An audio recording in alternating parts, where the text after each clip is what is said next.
And thank you for that great overview talk. With that, we'll get to the next talk by Madhukar Pai. I think almost everybody in this room knows Madhu. He's the Canada Research Chair for Global Health at McGill University, and also the lead on the McGill International Tuberculosis Center. And not only has he made a great impact to tuberculosis diagnostics research, but also I think to training people around the world. And as a mentee of his, I'm very proud to sit here and introduce him for his talk on the diagnostic landscape, translational challenges. Thank you. Thanks a lot, Claudia, and Jim and Marco and others.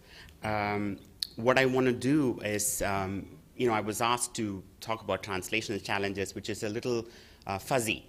And we know there are translation challenges at both ends of the value chain, the kind of value chain that Jim showed us. We obviously need biomarkers. We need the basic science to really jump over the biggest hurdles we have. I mean, if the basic science had gone well, we would have a dipstick for TB today. So clearly, there are translational challenges at the lower end of the spectrum, which I will not talk about because Jim did and Claudia will. I'll talk a little bit more about translational challenges in the downstream end of the value chain.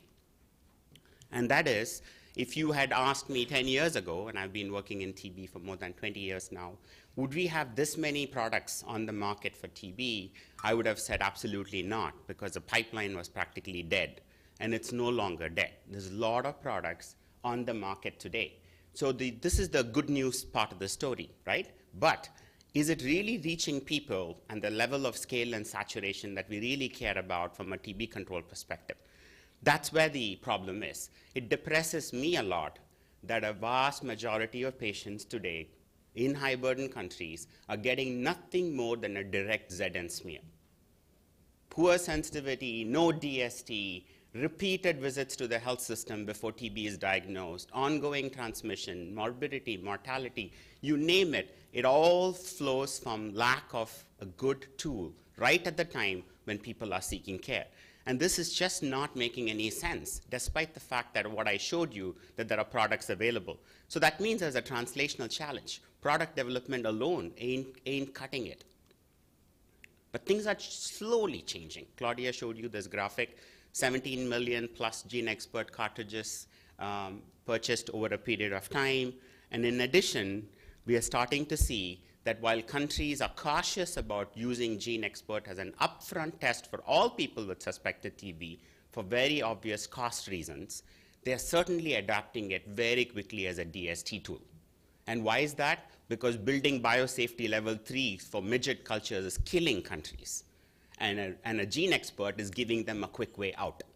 So to countries, this is now the DST tool, while you and I would have thought that GeneXpert's primary role is to diagnose TB, and DST is an added benefit.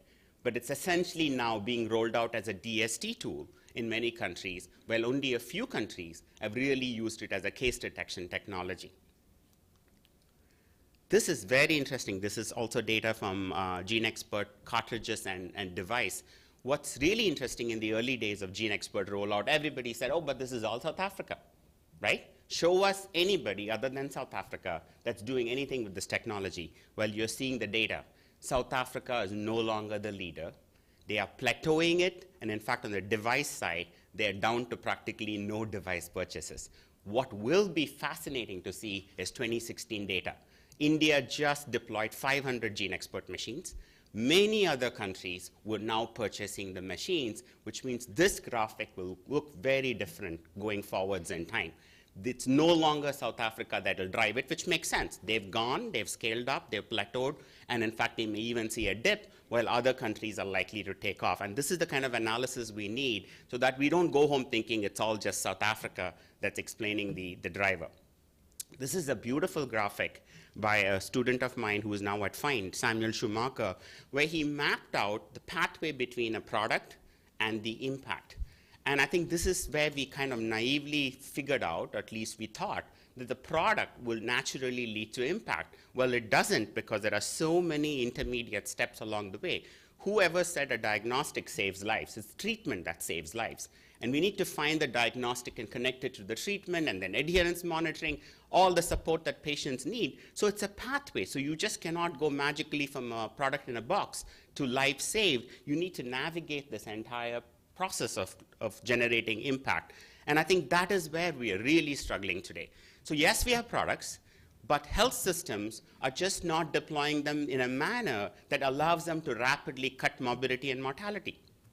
Let's take the first hurdle. How many people with classic textbook description of TB symptoms actually get tested for TB? Study after study that we and others have done in many, many countries show there's tremendous under-testing happening for TB.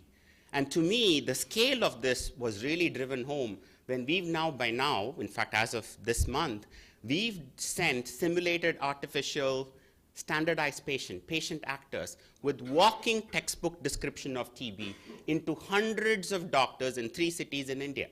Okay? When I say walking textbook description, please believe me, you could not make it simpler. How many days of cough? 2 to 3 weeks. Fever? Yes. Family history of TB? Yes. Sputum? Yes. Previous TB? Yes.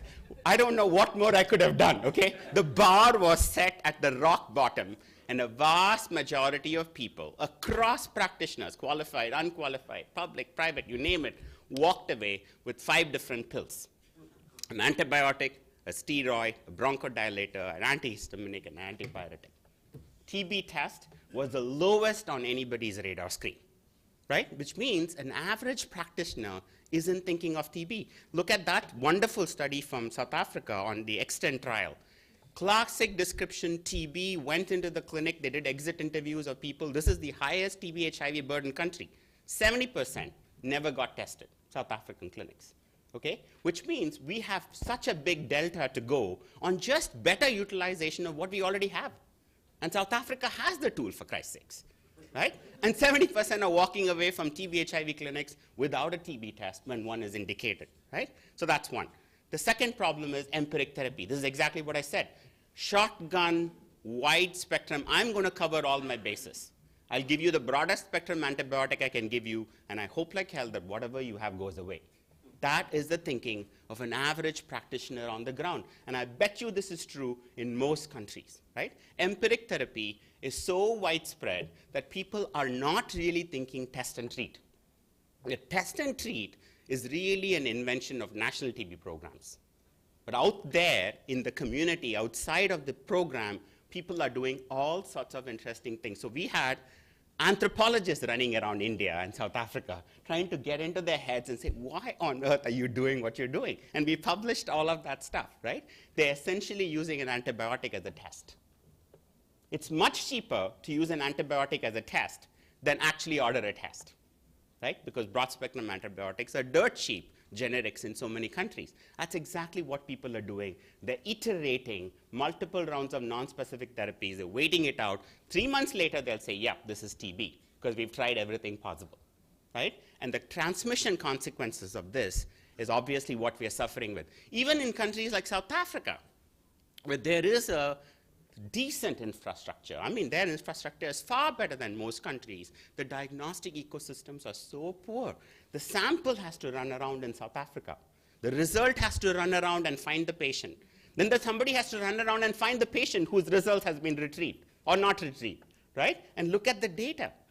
Takes 2 months from a line probe assay sample to MDR treatment in South Africa. We're not talking about other countries, okay? Talking about South Africa. 2 months from the time of sputum submission to MDR therapy with a line probe assay, which at best David Hein would say should be run within a week or 2 days. Yes? That's the disconnect between what the product is capable of and how it's actually translated to the patients in South Africa. Gene Expert, same day test, still takes 17 days for treatment to get started in South Africa. Right? So how do you go from a TPP characteristics of what's there in the diagnostic accuracy to actual implementation? This is just not South Africa, okay? Look at India. Unlike South Africa, patient runs around in India from pillar to post, not the sample. Patient has to go, carry the sputum, carry themselves, bring back the results to the doctor, hunt down the doctor. It's chaos, and we published that as well. And it takes 2 months for TB to get diagnosed. 3 different doctors have to see the patient before somebody in India diagnoses and starts TB treatment. Right? So we know what the problems are. We're documenting it. We're publishing it. How do you cut this short? So it just comes to the fundamental problem, which is the theme of this session. Product, ain't going to save lives. The entire TB care cascade has to be in place. Now, this isn't new. Folks working in HIV have been cranking out these care cascades for everybody and their brother, right? For TB, how many papers have you seen where we've charted out the care cascade? We're starting to do them now. We've done one in India. It's under review. South Africa has finished one, and multiple countries are going through this, supported by the Gates Foundation. I'll just come to the punchline. Here are the biggest gaps we're seeing in the care cascades in many countries. One, care seeking. I already told you, people are coughing away and not showing up. Two, losses during the diagnostic process. That's the person who showed up at your clinic and you sent away with an antibiotic and didn't even think about TB. And this kills me, actually. Between diagnosis and treatment, somebody has read the result as positive, and yet the patient is not on therapy within a reasonable time window. That's the 17-day gap between a positive gene expert and TB treatment, right? That, to me, is just unpardonable. That the test has been read positive, but patient is not on therapy. And lastly, gaps in treatment completion, which goes back to the adherence monitoring technologies that we spoke about. And if you put all of this together, you start understanding why pragmatic trials on gene expert are not showing exciting impact. Because it's not the technology, right? It's how the technology was deployed in these pragmatic trials where therapy and everything was left as is. Do what you normally do. And we know what they normally do in these countries, right? So this is the disconnect between, and so should we even do long-term outcomes in diagnostic TB trials? Unless you fix the downstream issues, you probably shouldn't, because you're going to get very similar results. You either fix the entire cascade and then do a trial and show the impact of the whole package, or you just don't do it and just stick with accuracy. When you muddle the two, you get these results that you can't interpret or explain to somebody anymore. And so to go back to the graphic that Jim already showed you and what Claudia just said, we no longer need tools, we need solutions. A patient is not happy with just a test. They want to go home on the right treatment, they want to get better, they want to live. Same thing for programs. No national TB program manager wants to touch a product unless they can assure drug supply, second-line drugs, availability, so on and so forth. So even from a systems perspective, tech alone isn't doing it. We need the whole ecosystem to come together. And what I like about this graphic, honestly, is that everything on that graphic is a real picture.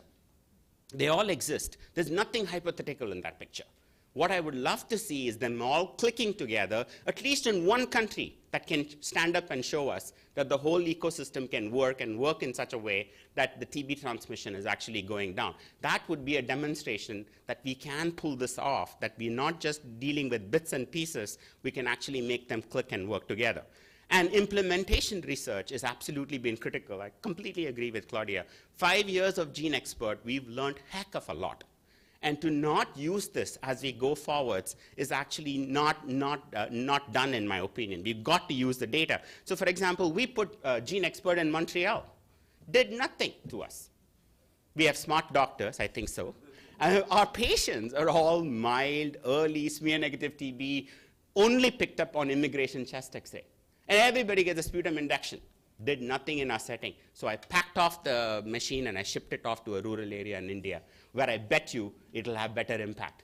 It's literally gone. It's no longer in our clinic. It wasn't doing anything to us. It's in India. And we put the same box up in our Inuit community in Nunavut, where they couldn't even do smears for decades. No capacity to diagnose TB. I'm talking about Canada, okay?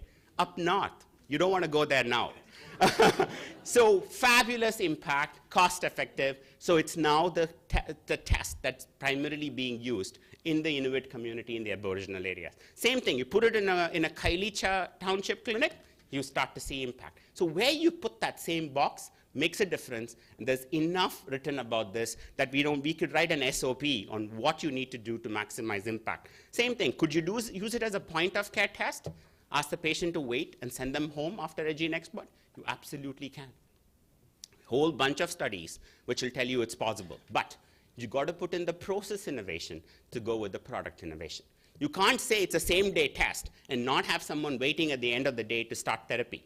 You got to get all the additional HR and people and pharmacists needs to stay open for that whole test and treat to happen on the same day. If you want it to, You could. You need to invest more to make it work as a point of care test. It's much easier to say, give a sample, go home, come back after 2 days. Right? Both options are available for programs. They need to make a conscious decision. And my last slide is essentially this nice graphic from Claudia and Fine on what was available when Expert was launched and what is available today. I mean, I'm not going to second guess why and how Expert was launched. Whatever was done, it was a bold decision. We did it. We learned a lot from it. But going forwards, we should not launch new products unless there's a certain essential package that goes with the product. That includes, can you connect it to an ICT? Can you report it? Can you notify it? Simple stuff that in 2016 we take for granted with our own personal mobile phones and whatnot. We should think about diagnostics and make sure at least that package is available. Are there enough cartridges? Is there calibration? All of that needs to be in place before you start rolling, because otherwise people have to create their own hack solutions as they go along, which we did for GeneXpert and other products. So I want to thank all these people for helping me, and I'm happy to answer any questions. We're probably running late. Yes, thank you, Madhu. Maybe we have time for one quick question as we are running a bit late. Ken. Thanks, Madhu. Very quickly, I would, in a friendly manner, challenge you on that last statement that we shouldn't implement unless we have that. Don't let perfect become the enemy of good. Much of what we can say is precisely because we implemented and we found the shortcomings. And one of the things that worries me is that the TB community, we were talking about this yesterday, is relatively ossified in welcoming new innovative technologies, and we need to be a little bit more forceful and diplomatic at the same time to really get the data that then shines a light on the unmet needs. Because right now, when I meet with WHO, at least a few years ago, they would say, we can't deploy Expert unless we have treatment for everyone who you identify with MDR-TB. Guess what? We don't have it, ergo we won't do it? No. Let's do it. Let's show that we have patients who are not getting treatment and use that as the data that then pushes the bold policies and implementation science. Good point, Ken. Except to say that, but if somebody were to launch a new diagnostics in 2017 or 2018, I wouldn't tell them to launch without a basic ICT. I mean, there's some things in 2017, 18, we've got to get right? We cannot be, I agree about drugs and stuff like that. We've got a challenge, but at least basic stuff that goes with the product, we've got to have it in place. All right. Thank you very much. And next, I'm